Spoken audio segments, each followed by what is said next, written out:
시편 22편 22절부터 보겠습니다. 내가 주의 이름을 내 형제들에게 선포하며 회중 가운데서 내가 주를 찬양하리이다. 주를 두려워하는 너희여 그를 찬양하라. 너희 야곱의 모든 씨들아 그를 영화롭게 하라. 너희 이스라엘의 모든 씨들아 그를 두려워할지어다. 이는 그는 고통받는 자의 고통을 멸시하거나 증오하지 않으셨고 그의 얼굴을 그에게서 숨기지도 않으셨으며 그가 부르짖을 때에 들으셨음이라. 큰 회중 가운데서 나의 찬양이 주께 있으리니 나를 두려워하는 자들 앞에서 나의 서원들을 갚으리이다.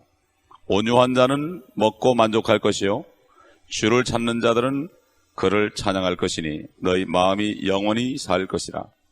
세상의 모든 끝이 기억하고 주께로 돌이키리니 민족들의 모든 족속들이 주 앞에 경배하리이다. 이는 왕국이 주의 것이요 주께서 민족들 가운데 통치자시기 때문이니이다. 땅 위의 모든 풍요로운 자들이 먹고 경배할 것이요 진토로 내려가는 모든 자들도 그 앞에 절하리로다. 자신의 혼을 살려둘 수 있는 자는 아무도 없으리라. 한 씨가 그를 섬길 것이요 그것이 주께 한 세대로 여겨지리라. 그들이 와서 태어날 한 백성을 위한 그의 의를 선포하리니 이는 그가 이것을 행하셨음이라. 이제 22절부터는 십자가에서 주님이 죽으시고 부활하셔서 이제 교회 시대로 들어갈 것을 여기에 예언적으로 말씀하신 겁니다. 교회 시대에 예수 그리스도께서는 그분의 이름을 그분의 형제들에게 선포하신다 그랬습니다. 그래서 주님께서 부활하신 후에 막달라 마리아가 처음으로 주님을 만났을 때 그가 두려워 떨었습니다. 마태복음 28장 10절 보면은 주님께서 그 마리아에게 이렇게 말씀했습니다. 두려워 말라. 가서 나의 형제들에게 갈릴리로 가라고 말하라. 그리하면 그들이 거기서 나를 보리라. 나의 형제라고 그랬습니다. 또 나의 하나님 너의 하나님 그랬습니다. 참 이게 엄청난 하나님과 형제가 된다. 이것이야말로 보통 신비로운 게 아니죠. 그래서 히브리서 2장 12절에도 그가 교회 가운데서 하나님을 찬양하신다.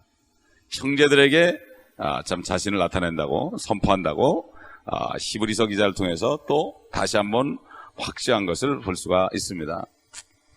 24절에 23절과 24절에 보게 되면 여기 야곱의 씨들과 이스라엘의 씨들이 나옵니다. 이것은 앞으로 환란 때에 이스라엘 민족들이 고통을 받고 구원받은 것을 얘기합니다. 그들이 부르짖을 때 들으셨다 그랬습니다.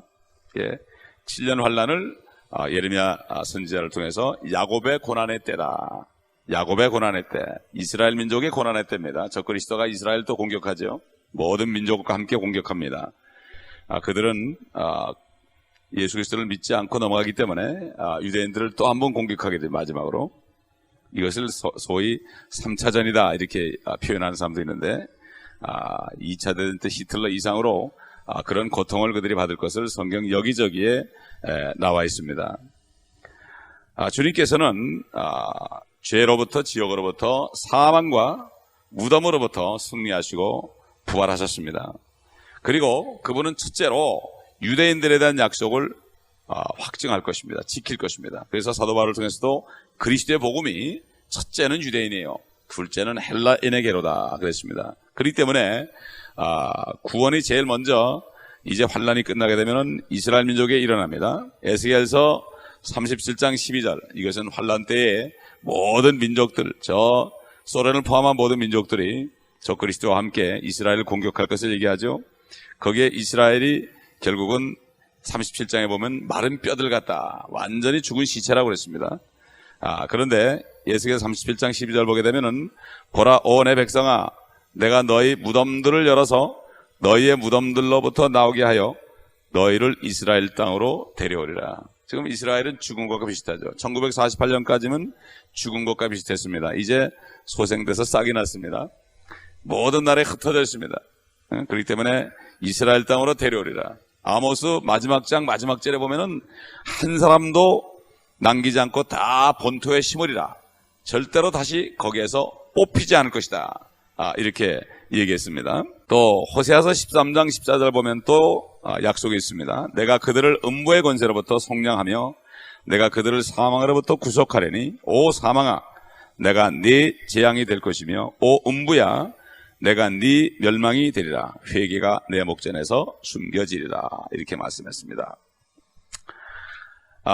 이제 25절, 26절 보게 되면 이제 큰 회중 가운데서 나의 찬양이 있겠다. 그리고 또 온유한 자는 먹고 만족할 것이요 주를 찾는 자들은 그를 찬양할 것이다. 너희 마음이 영원히 살 것이다.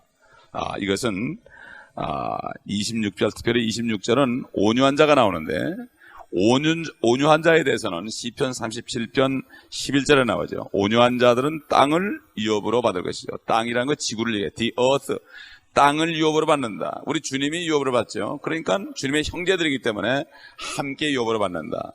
뿐만 아니라 우리 주님이 이 땅에 오셔서 산상수훈에서 마태복음 5장 5절에서도 분명히 말씀했죠. 온유한 자들은 복이 있나니 그들이 땅을 유업으로 받을 것이며, 이것은 바로 천년왕국 때에 땅을 유업으로 받을 것이다. 여기에 대한 말씀입니다. 이게 the earth, 뭐 이 땅에서 뭐 조금 잘 살고 그런 정도가 아니고 이 땅 통째로 유업으로 받을 것이다. 사탄에게 빼앗겼던 이 땅을 주님이 인수하러 오십니다. 그래서 사탄을 결박하고 천년 동안 통치하시고 마지막에 천년 후에는 사탄을 불못에 떨어뜨리고 하늘과 땅이 그리스도 안에 통일되고 이 땅을 주님과 함께 통치하던 그리스도인들은 새 예루살렘으로 옮겨서 하늘에서 영원히 살죠. 하늘과 땅 중간에 떠있는 새 예루살렘 도성에서 영원히 살 것을 사도 요한을 통해서 분명하게 말씀했습니다. 호세아서 6장에 보게 되면은 이제 나중에 이스라엘 민족들이 주님께 돌아가는 장면이 납니다. 이 호세아라는 것은 호세아는 예수 그리스도의 상징이고 거기 고멜이라는 여자는 타락한 음란한 이스라엘 민족을 얘기하죠. 물론 영적으로 타락한 그리스도인도 얘기할 수 있습니다. 6장 1절 보면 오라 우리가 주께로 돌아가자. 이는 그가 찢으셨으나 우리를 낫게 하실 것이요 그가 치셨으나 우리를 싸매어 주실 것임이라. 이틀 후에 그가 우리를 살리시며 셋째 날에 그가 우리를 일으키시리니 우리가 그의 목전에서 살리라. 2000년이 지나면 그들을 살리고 셋째 날에는 일으킨다. 바로 천년왕국 때 일으켜서 그의 목전에 살게 하겠다. 주님이 시온에 오시니까 이스라엘에 오시기 때문에 그들이 목전에 살게 되죠. 만일 우리가 계속 주를 알고자 하면 그때 우리가 알게 되리라. 그의 나오심은 아침처럼 마련되어 있으며 그는 우리에게 비처럼 오시리니 땅에 내리는 늦은 비와 이른 비처럼 오시리라. 이렇게 호세아 선지자를 통해서 이스라엘 민족이 회개하고 주께 돌아올 때 회복될 것을 분명하게 말씀했습니다. 주께로 다시 돌아가는 그 환란을 통과한 이스라엘 민족들, 환란 성도들이죠. 왜냐하면 이것은 지금 시편 본문 28절에 22편 28절에 보게 되면은 거기 왕국이란 말이 나올 거예요. 왕국. 28절 보면은 이는 왕국의 주의 것이요 주께서 민족들 가운데 통치자시기 때문이라. 이거는 분명히 천년 왕국에 대한 말씀인 것을 우리가 알 수가 있습니다. 참 주님께서 고통받으실 때 사람들이 그분을 멸시했고 그러나 하나님께서는 멸시하진 않았습니다. 사람들이나 마귀나 자신에게도 하나님께서 그분을 마치 버린 것처럼 보였지만은 하나님께서 그의 얼굴을 그분으로부터 숨기지 않았죠. 그러나 주의 뜻을 이루기 위해서 그를 통해서 한 씨가 나오게 하기 위해서 우리 같은 참 이방인들이 구원받게 하기 위해서 또 유대인들이 하나님의 자녀가 되기 위해서 잠깐 동안 얼굴을 숨긴 거지 끝까지 숨기지는 않았습니다. 그래서 26절에 온유한 자는 먹고 만족할 것이요 주를 찾는 자들은 그를 찬양할 것이니 너희 마음이 영원히 살 것이라. 결국 하나님을 찾는 자는 찾을 때 찬양할 일이 생긴다. 하나님을 시크할 때, 하나님을 찾을 때 찬양할 것이다. 하나님을 찾으면 좋은 어떤 일이 일어날 것을 얘기할 수 있고, 또 우리가 찾고자 하면 찾을 수 있죠. 전심으로 찾고 찾으면 내가 나를 만나리라고 그랬습니다. 그런데 찾는 자들만이 그분을 찾을 수 있죠. 진리를 찾는 자가 찾을 수 있습니다. 찾지 않으면 못 말해요. 그래서 다윗 왕은 시편 42편에 내가 목마른 수사슴이 시냇물을 찾아 헤매듯이 내가 참 그렇게 사모한다고. 사모하는 자에게 주님이 은혜를 주죠. 절대로 사모하지 않는 자에게는 주지 않습니다. 개나 돼지에게 진주를 던져주지 말라고 그랬습니다. 여기 통치자가 나오죠. 통치자가 나오는데 우리가 보통 통치자 그러면 어떤 일을 지시하거나 또 관리하고 통제하고 그 위에서 군림하는 이러한 식으로 생각하지만 주님께서는 그런 통치자가 아니죠. 그래서 이 세상에 있는 정부들은 고린도후서 4장 4절에 사도 바울을 통해서 말씀하신 것처럼 세상 신, 정사와 권세 아래 결국 그들 인도하에 있습니다. 그게 사탄의 역사예요. 그래서 사실 그리스도인들이 정치에 참여하는 것은 이거는 성경적이 아닙니다. 그 정사와 권세, 주님이 오시기 전까지의 정사와 권세는 사탄의 영향을 받고 있고 모든 정치 조직이나 경제 시스템들이 사탄. 결국 경제 시스템도 보면 욕심은 일어나게 되죠. 자본주의는 사람들의 욕심을 막 일으킨 부추깁니다. 그렇기 때문에 결국은 주님이 오실 때까지는 사실 그리스도인들은 주님 편에 서이죠. 세상 나라 속하만. 그러나 세상 사람들이 만드는 법은 지키고 살아야 됩니다. 왜? 하나님이 그들을 사용하셔서 우리를 보호하고 있기 때문에 그들의 법은 지키지만 그러나 주님의 말씀이 더 위죠. 전도하지 못하게 하는 것은 지킬 필요가 없죠. 그거는 전도해도 되죠. 그러니까 핍박을 받게 돼 있죠. 그렇기 때문에 29절 아까 말씀드린 29절에 그 땅 위의 모든 풍요로운 자들이 먹고 경배할 것이요. 이것은 바로 천년왕국에 있을 일을 말합니다. 천년왕국이 되면은 모든 민족이 예루살렘으로 올 것이다. 그래서 스가랴 14장 16절 보면은 예루살렘을 치러온 모든 민족들 가운데 남아있는 자도 각기 그 왕 만군의 주께 경배하러 또 장막절을 지키려고 해마다 올라올 것이라. 올라오지 않는 날은 비가 오지 않겠다 그랬습니다. 또 예루살렘에 있는 그곳에서 우리 주님께 경배를 드릴 것이다.